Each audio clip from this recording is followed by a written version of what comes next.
Saudara Menteri Pendidikan dan Kebudayaan Nadiem Makarim memastikan sekolah yang berada di zona hijau dan kuning diperbolehkan untuk melakukan pembelajaran tatap muka pada tahun ajaran 2020-2021.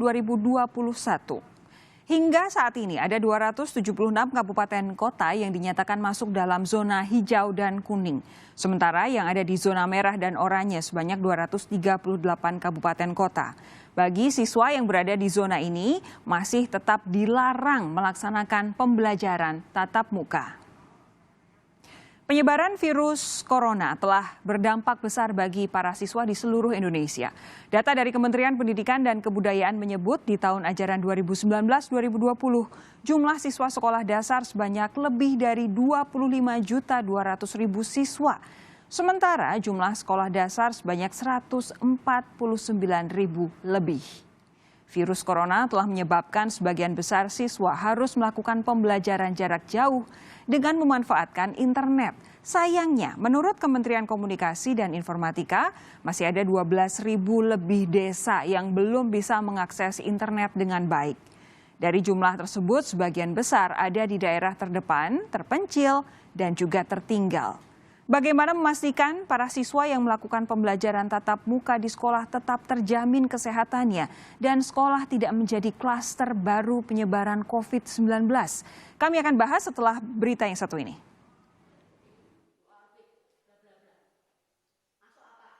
Pemerintah memperluas kebijakan sekolah tatap muka di masa pandemi virus corona. Selain di zona hijau, sekolah di daerah zona kuning corona kini diperbolehkan buka. Menteri Pendidikan dan Kebudayaan Nadiem Makarim menegaskan pelaksanaan pembelajaran tatap muka di wilayah berstatus zona hijau dan kuning tidak dapat dipaksakan untuk dilakukan serentak. Sebab pembukaan sekolah bergantung pada Pemda, kepala sekolah, bahkan orang tua murid masing-masing. Walaupun diperbolehkan di zona hijau dan kuning untuk membuka pembelajaran tatap muka, tetapi bukan artinya harus. Ya, kita masih mementingkan otonomi dan prerogatif terhadap setiap pemerintah daerah, setiap kepala sekolah dan komite sekolah, dan setiap orang tua di Indonesia. Ya, harus dengan persetujuan semua. Persatuan Guru Republik Indonesia (PGRI) tidak sependapat jika pemerintah akan membuka sekolah tatap muka di wilayah zona kuning. Ketua Pengurus Besar PGRI, Didi Supriyadi, menyampaikan kebijakan ini akan berdampak murid berpotensi terpapar COVID-19. Bagi kami harus dipikirkan ulang Kemendikbud untuk membuka, terutama di zona kuning. Karena hal-hal ini akan berdampak pada anak-anak, masyarakat, dan guru. Karena apa? Masyarakat nantinya yang terkena itu bukan hanya anak-anak, tetapi masyarakat di sekitar.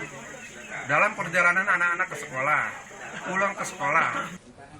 Bagaimana dengan sekolah di zona merah dan oranye? Pemerintah memastikan para siswa yang ada di zona itu tetap harus melakukan pembelajaran jarak jauh.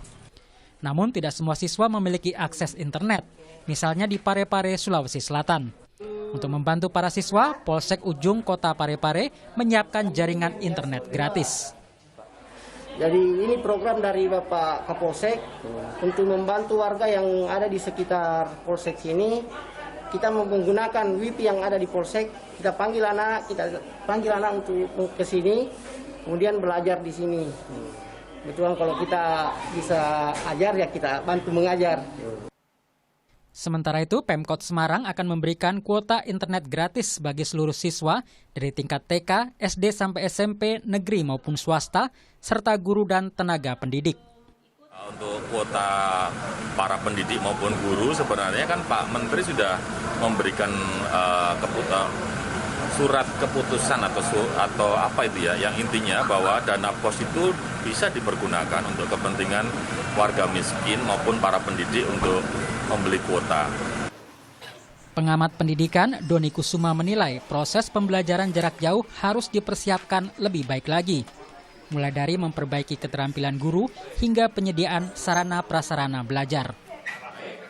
Orang tua dan sekolah juga harus kemudian mengubah bagaimana pola relasi dan cara mengajar.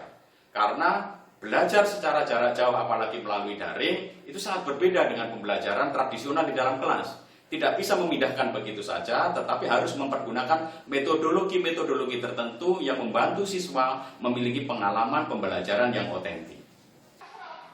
Apapun cara pembelajaran yang diambil pemerintah, harus dipastikan semua anak mendapat hak pendidikan yang layak, serta aman dari ancaman virus corona. Tim Liputan, Kompas TV. Pemerintah memutuskan untuk memperbolehkan sekolah melakukan aktivitas kegiatan belajar mengajar secara tatap muka di daerah zona kuning atau risiko rendah virus corona. Bagaimana pemerintah menjamin pembukaan sekolah ini tidak memunculkan klaster baru penularan COVID-19? Bagaimana pula dengan penerapan kurikulum darurat? Kita akan membahasnya bersama Dirjen PAUD Dikdasmen Kemendikbud, Pak Jumeri. Selamat malam, Pak Jumeri. Selamat malam. Melalui sambungan telepon kita ya, Pak ya. Ya. Ada pula Komisioner KPAI Bidang Pendidikan Retno Listiarti. Selamat malam, Ibu Retno. Selamat malam, Mbak Sofi. Selamat malam, Pak Jumeri. Selamat malam. Bu Retno, saya ke Pak Jumeri lebih dulu. Pak Jumeri, bolehkah kalau kemudian disimpulkan, saya mengutip artikel harian Kompas hari ini, ketika pemerintah akhirnya gagal memperbanyak jumlah zona hijau, akhirnya anak-anak sekolah di zona kuning dipaksa untuk sekolah. Ini bukan masalah gagal menempuh mencapai zona hijau, tetapi PDD kita, pembelajaran jauh dari guru kita yang merupakan skoci atas situasi darurat yang kita alami saat ini, belum mencapai hasil seperti yang kita harapkan. Karena memang yang namanya naik skoci tentu tidak nyaman naik kapal yang sesungguhnya. Banyak permasalahan. Banyak aspek-aspek psikologis sana yang terjadi, tekanan mental, kemudian kekerasan fisik, bosan, kemudian juga resiko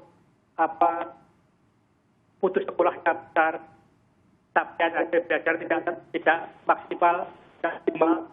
Ini yang membuat pertimbangan kita bisa memberi relaksasi zona kuning diperbolehkan. Jadi bukan kewajiban, tapi diperbolehkan untuk membuka.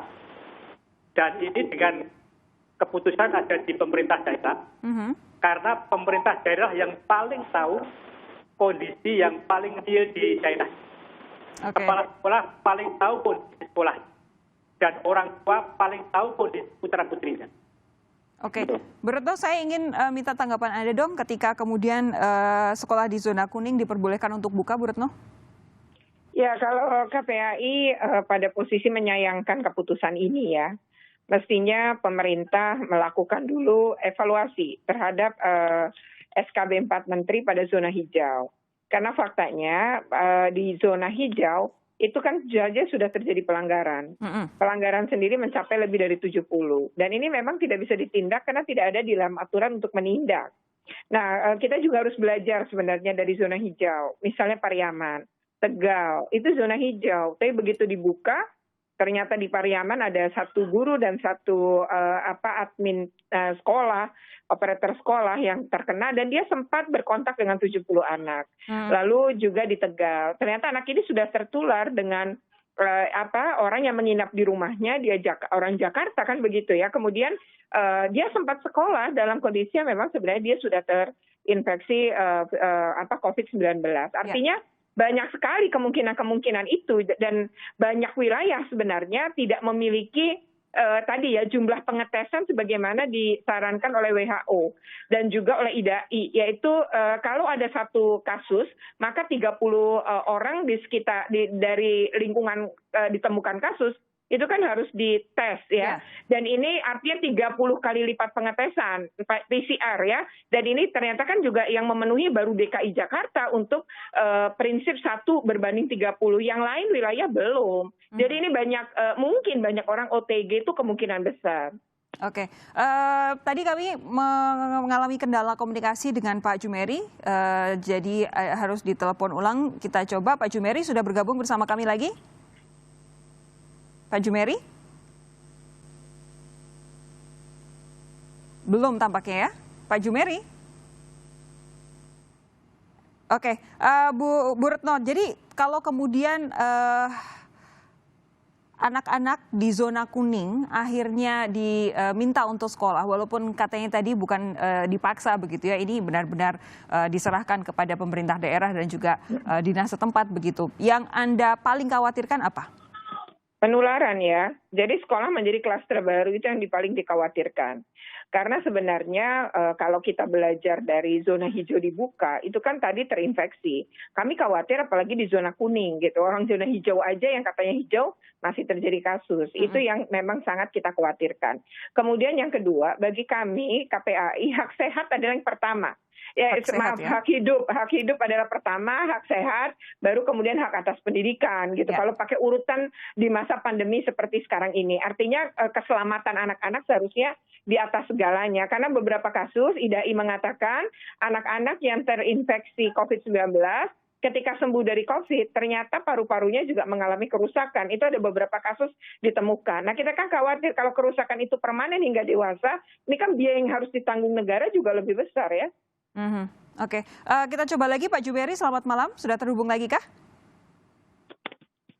Pak Jumeri? Oke, kita jeda sejenak terlebih dahulu untuk kemudian kita coba lagi menghubungi Pak Jumeri. Bu Retno jangan kemana-mana, kita masih punya satu segmen lagi untuk membahas hal ini. Anda juga jangan kemana-mana saudara, tetap bersama kami di Sapa Indonesia Malam.